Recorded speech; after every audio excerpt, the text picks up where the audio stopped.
folks. I want to talk about, this was, probably few weeks before I get my new phone. So if you guys are wondering what phone am I getting, I am thinking of switching my Galaxy Note 8, 3-year-old Galaxy Note 8 to an iPhone 12 Pro Max. So you guys are saying, so previously in my video I did mention that,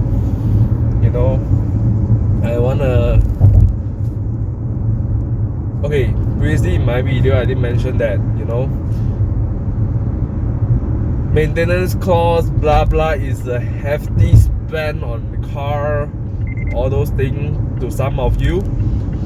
But I want to say, so most of you probably say, I use a cheap phone, blah blah. No, I'm not that kind of person.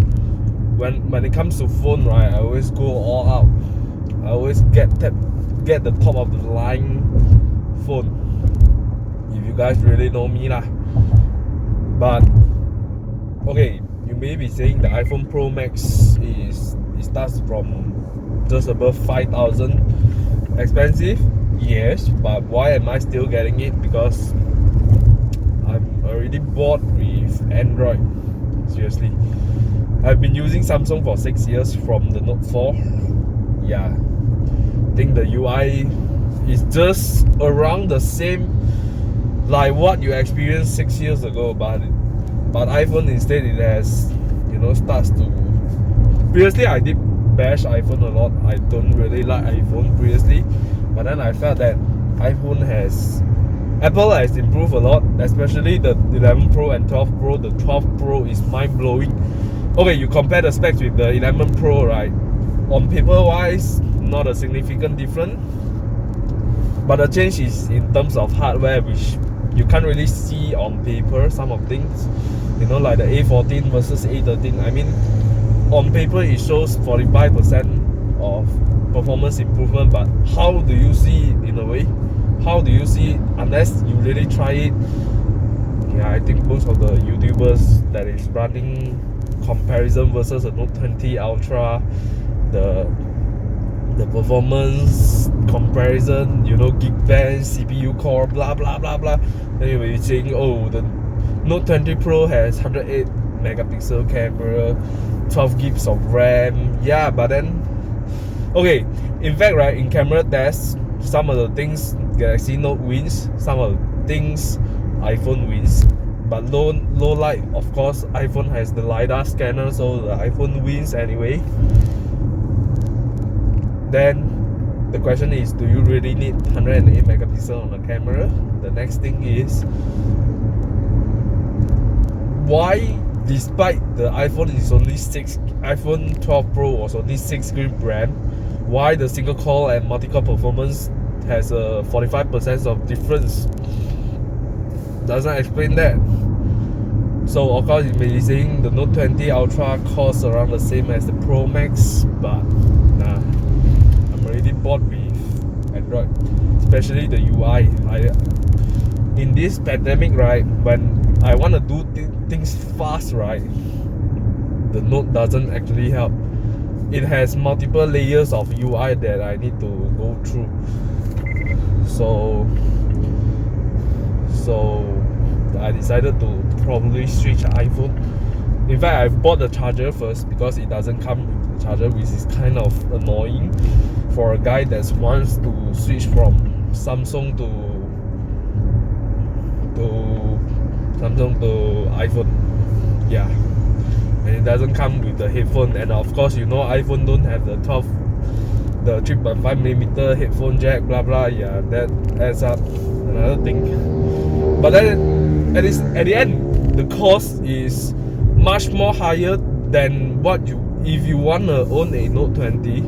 I mean, that is the same kind of thing that you need to spend on your car is necessary. Okay, if Apple doesn't provide you with the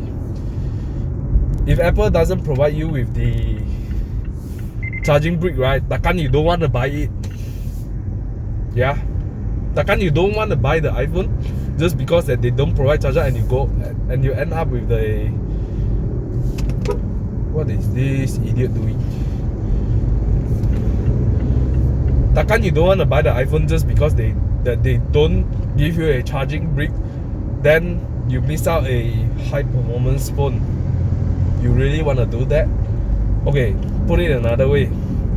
Just because BMW running cost or maintenance cost is high, and use BMW maintenance or running cost is high, takkan you want to skip yourself, or you want to prevent yourself from not buying BMW used, then you go buy a, say, City Avios.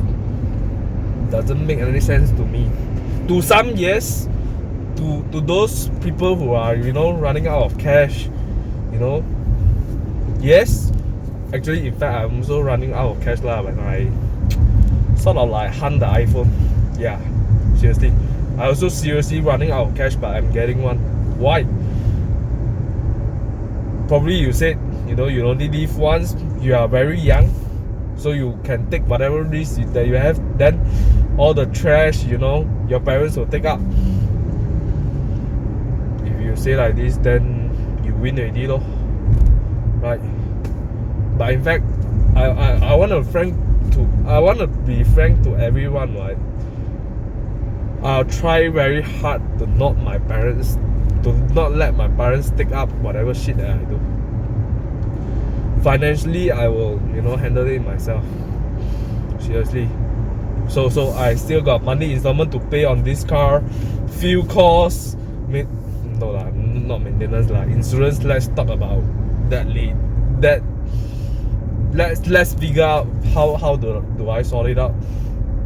And I want to highlight one thing. Today, right, I still don't earn any money from YouTube.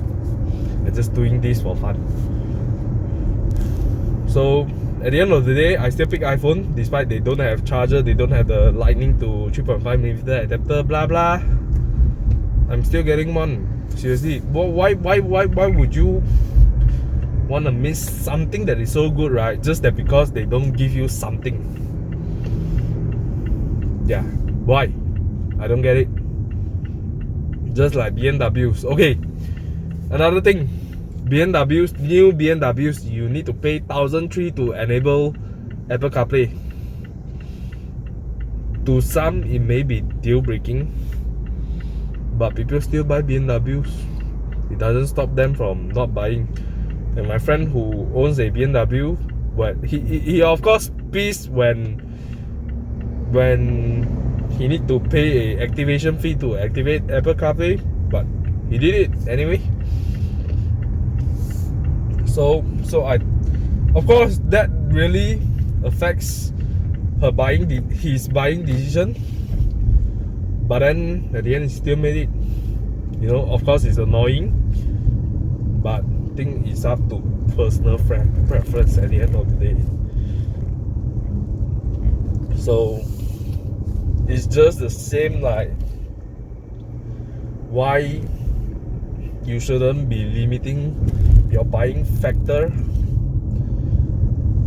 Why maintenance, everything shouldn't be a affecting part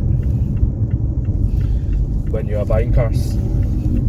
That thing you can't avoid. You need to pay insurance to maintain your car. So why avoid that? Why put it as, you know, a factor of considering a good car? Yeah, I probably list this as part 2 of maintenance costs shouldn't be affecting your buying guides, blah blah.